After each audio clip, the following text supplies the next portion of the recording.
Hello mga guys, karon gidagan kitag sobra nga mga patatas. Tanawan niyo ng gamot na ni. Mahimo ta og mashed potato sticks. Ang una diyan na guys, ato nang gipabukalan natong patatas para mulata. Pagka man guys, ato day nang gikumat-kumat sa atong dakong kamat para mahimo na siyang mash. Mo nang gitawag siya mash kay gikumat-kumat ta na diya.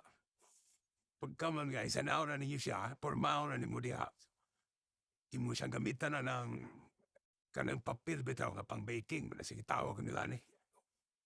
Imo na siya ganaon guys pormaon na nimo gamitan nimo na mahiwagang kahoy diha imo na siyang lapad-laparon, imo na siyang tuyok-tuyokon, imo na siyang hapak-hapakon, anton na porma na siya ginana guys, imo yun ang hapid-hapiron pod pero lami po kita tanaw no. Pagka man na guys, daog na yun imo na siyang naon, imo siyang lata-lataon, i-flat gina nimo diha para maporma nimo unya-unya. Imo na siyang hiwaon maporma din siyang stick o tanaw guys. Okay na ka na siya. Pero yan, gamitin po ng kunting pagmamahal diha para nindot kayo ang kalalabasan ng ating mga ginagawa ngayon. Okay guys? Pagka man natong hapid-hapid diha, ana na yan porma. Kuhaon din na itong may hawakang kutsilyo. Inanaro na siya. Slice na nimo diha pa stick. Pahaba-haba na siya guys para mahimog siyang stick, no? O hinay-hinay na po na nimo kay kung di na nimo hinayanan mo, pilit na siya guys, pilit na siya din sa kutsilyo, tanawa o, nagpilit lagi yun. Ay ako ang kung ipaspas. Unang imo dyan na hininayon para ma-plaster po siya. Okay kayo. Unya, ato din ang pritohon sunod.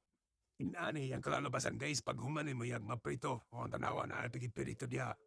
Muna yung finished product, o kanin mo na yung hiwa, ganyan, ano putol. O, yung finished product na guys, tanawa ko. Muna pagprito diya. Dali ara kayo ninyo.